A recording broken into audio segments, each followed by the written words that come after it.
Hi ಎಲ್ರಿಗೂ ನಮಸ್ಕಾರ. Welcome back to my YouTube channel.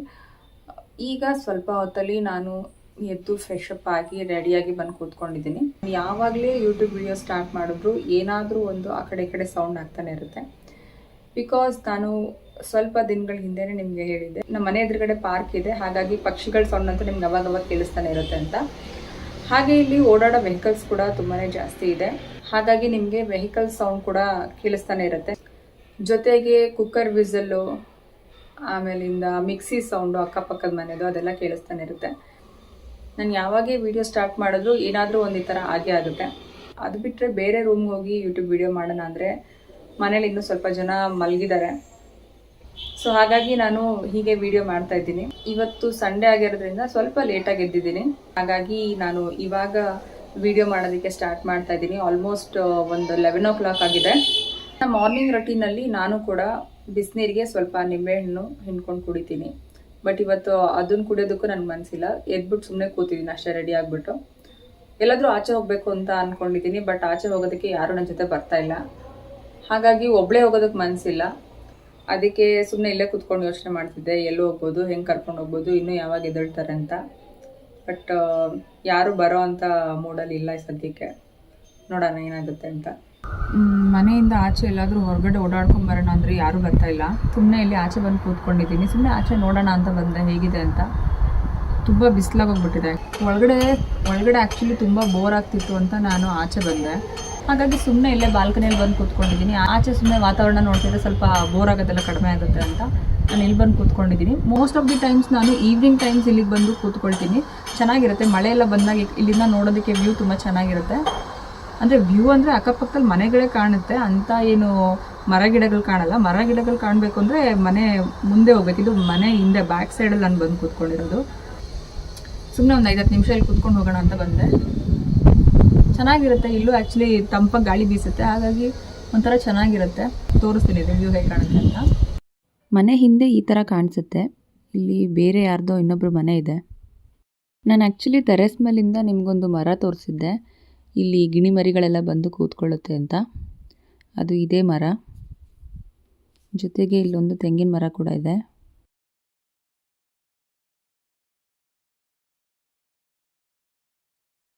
ಬೆಳಗ್ಗೆ ಎದ್ದು ಸೂರ್ಯಗೆ ನಮಸ್ಕಾರ ಮಾಡೋಕ್ಕೆ ಬರ್ಬೋದು ಇಲ್ಲಿಗೆ. ಬೆಳಗಿನ ಜಾವನೇ ಟೆರೆಸ್ ಮೇಲೆ ಹೋಗೋದಕ್ಕೆ ಭಯ ಅಂದರೆ ಇಲ್ಲಿಗೆ ಬಂದು ಕೂತ್ಕೋಬೋದು. ಸ್ವಲ್ಪ ದಿನಗಳಿಂದ ಜಾಸ್ತಿ ಮಳೆ ಬರ್ತಾಯಿತ್ತು. ಇವತ್ತು ಪರವಾಗಿಲ್ಲ, ಬಿಸಿಲಿದೆ.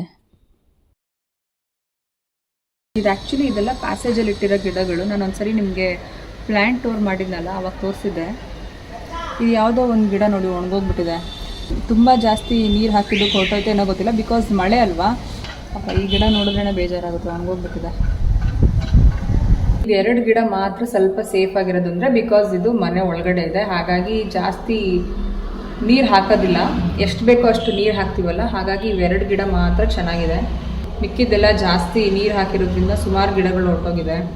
ಬೇಜಾರಾಗುತ್ತೆ. ಅಷ್ಟೆಲ್ಲ ಕಷ್ಟಪಟ್ಟು ಮಾಡಿ ಗಿಡ ಹೊರಟೋಯ್ತು ಅಂದರೆ ಬೇಜಾರಾಗುತ್ತೆ. ಸಂಡೇ ಬಂತು ಅಂದರೆ ಸ್ವಲ್ಪ ಖುಷಿ ಅನಿಸುತ್ತೆ, ಬಿಡಪ್ಪ ಸ್ವಲ್ಪ ರಿಲ್ಯಾಕ್ಸ್ ಆಗೋದಕ್ಕೆ ಫ್ರೀ ಟೈಮ್ ಸಿಕ್ತು ಅಂತ. ಬಟ್ ಎಲ್ಲಾದರೂ ಆಚೆ ಹೋಗೋಣ ಅಂದರೆ ಮನೇಲಿ ಯಾರು ಬರಲ್ಲ ಅಂದಾಗ ಇದ್ದು ಜಾಸ್ತಿ ಬೇಜಾರಾಗುತ್ತೆ. ಬಿಕಾಸ್ ಅವರು ರಿಲ್ಯಾಕ್ಸ್ ಮಾಡೋದು ಹೆಂಗೆ ಅಂದರೆ ತುಂಬ ಹೊತ್ತು ನಿದ್ದೆ ಮಾಡ್ತಿರ್ತಾರೆ. ಎಲ್ಲರೂ ಎದೋಳೋ ಅಷ್ಟರಲ್ಲಿ ನಾನು ಸ್ವಲ್ಪ ಕೆಲಸ ಇದೆ, ಅದನ್ನೆಲ್ಲ ಮಾಡಿ ಕಂಪ್ಲೀಟ್ ಮಾಡಿ ಮುಗಿಸ್ತೀನಿ. ಮೊಸರು ಖಾಲಿ ಆಗಿದೆಯಂತೆ, ಮೊಸರು ತೊಗೊಂಬ ಅಂತ ಹೇಳ್ತಾ ಇದ್ದಾರೆ. ಅದಕ್ಕೆ ಇವಾಗ ಮೊಸರು ತೊಗೊಂಬರೋದಕ್ಕೆ ಹೋಗ್ತಾ ಇದ್ದೀನಿ. ಹಂಗೆ ಆಚೆ ಹೋಗಿ ಒಂದು ಕಾರ್ನ್ ತಿನ್ಕೊಂಡು ವಾಪಸ್ ಬರ್ತೀನಿ. ನಾನು ಯಾವಾಗಲೇ ಕಾರ್ನ್ ತಿನ್ನಬೇಕು ಅಂದರೂ ಇಲ್ಲಿಗೆ ಬರೋದು.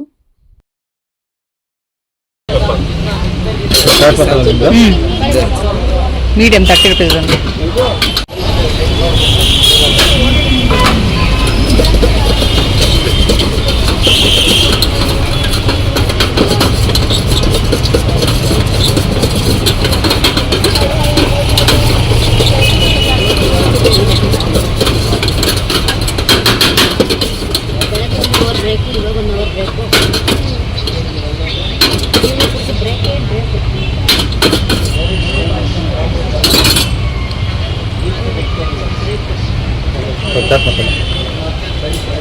ಟೊಮೆಟೊ ಮೇಡಮ್ ಇದು ಚೆನ್ನಾಗಿದೆ. ಇಲ್ಲಿಗೆ ಬಂದಾಗ ನಾನು ಚಾಟ್ ಮಸಾಲ ಅಥವಾ ಟೊಮೆಟೊ ಚಿಲ್ಲಿ ಎರಡನ್ನೇ ತೊಗೊಳ್ಳೋದು ಜಾಸ್ತಿ. ಅದು ಬಿಟ್ಟರೆ ಹೋಲ್ ಕಾರ್ನ್ ತೊಗೊತೀನಿ. ಹೋಲ್ ಕಾರ್ನ್ ಸ್ವಲ್ಪ ಕಾಸ್ಟ್ಲಿ, ಆಮೇಲೆ ಕ್ವಾಂಟಿಟಿ ಕೂಡ ಅಷ್ಟೇ ತುಂಬ ಜಾಸ್ತಿ ಇರುತ್ತೆ, ಬಟ್ ತುಂಬ ಚೆನ್ನಾಗಿರುತ್ತೆ. ಮೊಸರು ತೊಗೊಳ್ಳೋದಕ್ಕೆ ಬಂದಿದ್ದೀನಿ. ನನ್ನ ಜೊತೆ ನಮ್ಮ ಅಮ್ಮನೂ ಬಂದಿದ್ದಾರೆ.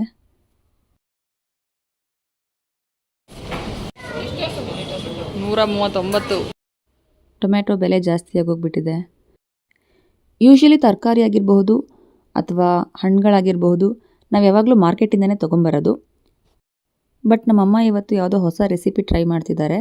ಹಾಗಾಗಿ ಕೆಲವೊಂದು ಇಂಗ್ರೀಡಿಯೆಂಟ್ಸ್ ಖಾಲಿಯಾಗಿತ್ತು ಅಂತ ಅದನ್ನು ತೊಗೊಂಡು ಬರೋಣ ಅಂತ ಫ್ರೆಶಾಗಿ ಬಂದಿದ್ದೀವಿ. ಹಾಗಾಗಿ ಸ್ವಲ್ಪ ಮಾತ್ರ ತೊಗೊಳ್ತಾ ಇದ್ದೀವಿ ಅಷ್ಟೇ. ನೆಕ್ಸ್ಟ್ ಟೈಮ್ ಮಾರ್ಕೆಟಿಗೆ ಹೋದಾಗಲೇ ಬೇಕಾಗಿರೋಂಥ ತರಕಾರಿ ಮತ್ತು ಹಣ್ಣುಗಳನ್ನ ತೊಗೊಂಡು ಬರ್ತೀವಿ. ಇವತ್ತೆಲ್ಲಾದರೂ ಆಚೆ ಓಡಾಡ್ಕೊಂಡು ಬರೋದಕ್ಕೆ ಹೋಗಬೇಕು ಅಂತ ಅಂದ್ಕೊಂಡಿದ್ದೆ, ಬಟ್ ಎಲ್ಲೂ ಹೋಗೋದಕ್ಕಾಗಲಿಲ್ಲ. ರಜಾ ಇತ್ತು, ಹೋಗ್ಬೋದಿತ್ತು ಆರಾಮಾಗಿ ಎಲ್ಲಾದರೂ ಓಡಾಡ್ಕೊಂಬರೋದಕ್ಕೆ, ಬಟ್ ಯಾರೂ ಬರಲಿಲ್ವಲ್ಲ, ಅದಕ್ಕೆ ನಾನು ಹೋಗಲಿಲ್ಲ. ಯಾರಾದರೂ ಒಬ್ಬರು ಬಂದಿದ್ದರು ಮನೇಲಿ, ನಾನು ಅವ್ರ ಜೊತೆಗೆ ಹೋಗಿ ಬರ್ತಿದ್ದೆ. ಇವತ್ತು ಅವ್ರಿಗೂ ಏನೇನೋ ಬೇರೆ ಬೇರೆ ಕೆಲಸಗಳಿತ್ತು. ಆಮೇಲೆ ವೀಕೆಂಡ್ ಅಲ್ವಾ, ಹಾಗಾಗಿ ಅವರು ಸ್ವಲ್ಪ ರಿಲ್ಯಾಕ್ಸ್ ಆಗಬೇಕು ಅಂತ ಅಂದ್ಕೊಂಡಿದ್ರಂತೆ. ಹಾಗಾಗಿ ಯಾರೂ ಬರಲಿಲ್ಲ.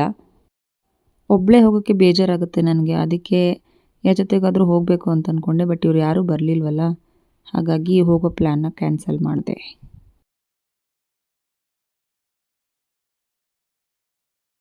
ಅಮ್ಮಂಗೆ ಕಿಚನಲ್ಲಿ ಏನಾದರೂ ಹೆಲ್ಪ್ ಮಾಡೋಣ ಅಂತ ಬಂದಿದ್ದೀನಿ. ತರಕಾರಿ ಕಟ್ ಮಾಡ್ಕೊಡೋದಕ್ಕೆ ಹೇಳಿದ್ದಾರೆ. ನಾನು ಬರೀ ಈರುಳ್ಳಿ ಮೆಣಸಿನ್ಕಾಯಿ ಅಷ್ಟೇ ಹಚ್ಕೊಡೋದು. ಜಾಸ್ತಿ ಟೈಮ್ ಇದ್ದರೆ ಮಾಡ್ಬೋದಿತ್ತು, ಬೇರೆ ವೆಜಿಟೇಬಲ್ಸ್ನ ಕಟ್ ಮಾಡ್ಕೊಡ್ಬೋದಿತ್ತು, ಬಟ್ ನಂಗೆ ಅಷ್ಟೊಂದು ಟೈಮ್ ಇರಲಿಲ್ಲ.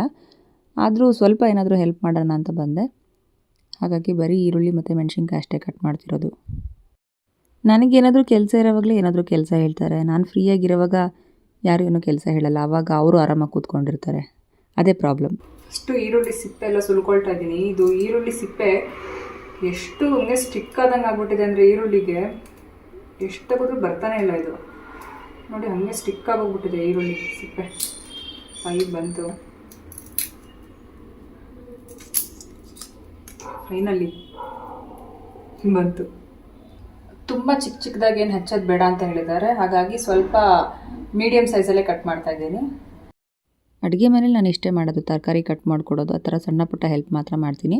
ಅಡುಗೆ ಎಲ್ಲ ಮಾಡೋದಕ್ಕೆ ಹೋಗೋದಿಲ್ಲ. ಅದ್ರ ಬದಲು ಜಾಸ್ತಿ ನಾನು ಕ್ಲೀನಿಂಗಲ್ಲಿ ಇಂಟ್ರೆಸ್ಟ್ ಇರೋದ್ರಿಂದ ಕ್ಲೀನಿಂಗ್ ಮಾಡ್ತೀನಿ ಅಷ್ಟೇ ಮನೇನ. ಅಡುಗೆ ತಿಂಡಿ ಯಾವಾಗ ಮಾಡ್ತೀನಿ ಅಂದರೆ, ಯಾವಾಗಾದರೂ ನ್ಯೂ ರೆಸಿಪಿ ಏನಾದರೂ ಟ್ರೈ ಮಾಡಬೇಕು ಅಂತ ಅನ್ನಿಸ್ದಾಗ ಮಾಡ್ತೀನಿ. ಅದು ಬಿಟ್ಟರೆ ಯೂಟ್ಯೂಬ್ಗೆ ಏನಾದರೂ ಹೊಸ ರೆಸಿಪಿ ಏನಾದರೂ ಮಾಡ್ತಿರ್ತೀನಲ್ಲ, ಆವಾಗ ಮಾತ್ರ ನಾನು ಏನಾದರೂ ಮಾಡ್ತೀನಿ ಅಷ್ಟೇ ಇಲ್ಲಿಗೆ ಬಂದು. ಇವತ್ತು ಆಚೆ ಹೋಗ್ದಲ್ಲೂ ತುಂಬ ಬೇಜಾರಾಗಿತ್ತಲ್ಲ, ಹಾಗಾಗಿ ನಾನು ಹೇಳ್ತಾ ಇದ್ದೆ ಏನಾದರೂ ಸ್ವಲ್ಪ ಚೆನ್ನಾಗಿರೋ ತಿನ್ನೋದಕ್ಕೆ ಮಾಡಿಕೊಡು ಮಮ್ಮಿ ಅಂತ. ಅದಕ್ಕೆ ನಮ್ಮಮ್ಮ ಏನೋ ಹೊಸದು ರೆಸಿಪಿ ಟ್ರೈ ಮಾಡ್ತೀನಿ ಅಂತ ಹೇಳಿದ್ದಾರೆ. ನೋಡಬೇಕು ಹೇಗಿರುತ್ತೆ ಅದು ಟೇಸ್ಟ್ ಅಂತ. ಯೂಶ್ವಲಿ ಈ ಥರ ಬೇಜಾರಾದಾಗ ನಮ್ಮ ಮನೆ ಹತ್ರ ಒಂದು ಐಸ್ ಕ್ರೀಮ್ ಶಾಪ್ ಇದೆ, ಹಿಮಾದ್ರಿ ಅಂತ. ಅಲ್ಲಿಗೆ ಹೋಗಿ ಡ್ರೈ ಫ್ರೂಟ್ಸ್ ಐಸ್ ಕ್ರೀಮ್ ತಿಂತೀನಿ. ಬಟ್ ಇವತ್ತು ಹೋಗಲಿಲ್ಲ, ಇಲ್ಲಿ ಟೈಮ್ ಆಗೋಗಿತ್ತಲ್ಲ, ನಾನು ಫ್ರೆಶ್ ಆಗಿಲ್ಲ ಹೋಗಿದ್ದೆ, ಅದರಿಂದ ಹೋಗಲಿಲ್ಲ. ಅದು ರಾತ್ರಿ 9 ಗಂಟೆ ಒಳಗೆ ಕ್ಲೋಸ್ ಆಗೋಗ್ಬಿಡುತ್ತೆ. ಅಷ್ಟರೊಳಗೆ ನಾನು ಹೋಗಬೇಕು. ಅಲ್ಲಿಂದ ಬರೋದು ವಾಪಸ್ ಲೇಟ್ ಆಗೋಗ್ಬಿಡುತ್ತೆ. ಸ್ವಲ್ಪ ದೂರ ಇದೆ ನಮ್ಮ ಮನೆಯಿಂದ, ಹಾಗಾಗಿ ಹೋಗೋಕ್ಕೆ ಹೋಗಲಿಲ್ಲ. ಅಷ್ಟೇ ಫ್ರೆಂಡ್ಸ್, ಅಡುಗೆ ಮನೇಲಿ ಸದ್ಯಕ್ಕೆ ನನ್ನ ಕೆಲಸ ಮುಗೀತು. ಅಷ್ಟೇ, ಇವತ್ತು ಬೇರೆ ಏನೂ ಮಾಡೋಕ್ಕಾಗಲಿಲ್ಲ. ಅದು ಬಿಟ್ಟರೆ ನಾನೇನು ಮಾಡಿದೆ ಅಂದರೆ, ನನ್ನ ಕೆಲವು ಫೇವ್ರೇಟ್ ವ್ಲಾಗರ್ಸ್ ಇದ್ದಾರೆ, ಅವರ ವ್ಲಾಗ್ಸ್ನೆಲ್ಲ ನೋಡಿದೆ ಅಷ್ಟೇ. ಇನ್ನೇನು ಮಾಡಲಿಲ್ಲ ಇವತ್ತೆಲ್ಲ ಬರೀ ಮೊಬೈಲ್ ನೋಡಿದ್ದೆ, ಬೇರೆ ಏನೂ ಮಾಡಲಿಲ್ಲ. ಇವತ್ತಿನ ಬ್ಲಾಗ್ನ ಇಲ್ಲಿಗೆ ಮುಗಿಸ್ತಾ ಇದ್ದೀನಿ. ನಾನು ಅಂದ್ಕೊಳ್ತೀನಿ ಇವತ್ತಿನ ಬ್ಲಾಗ್ ನಿಮಗೆ ಇಷ್ಟ ಆಗಿದೆ ಅಂತ. ಇಷ್ಟ ಆಗಿದ್ರೆ ದಯವಿಟ್ಟು ಲೈಕ್ ಮಾಡಿ, ಶೇರ್ ಮಾಡಿ ಮತ್ತು ನನ್ನ ಚಾನಲ್ನ ಸಬ್ಸ್ಕ್ರೈಬ್ ಮಾಡಿ. Thank you so much for watching. ಈ ಮರದ ಹತ್ರ ಗಿಡಗಳು ಬಂದು ಈ ಮರದ ಹತ್ರ ಗಿಣಿಗಳು ಬಂದು ಕೂತ್ಕೊಳ್ಳುತ್ತೆ ಅಂತ. ಅದು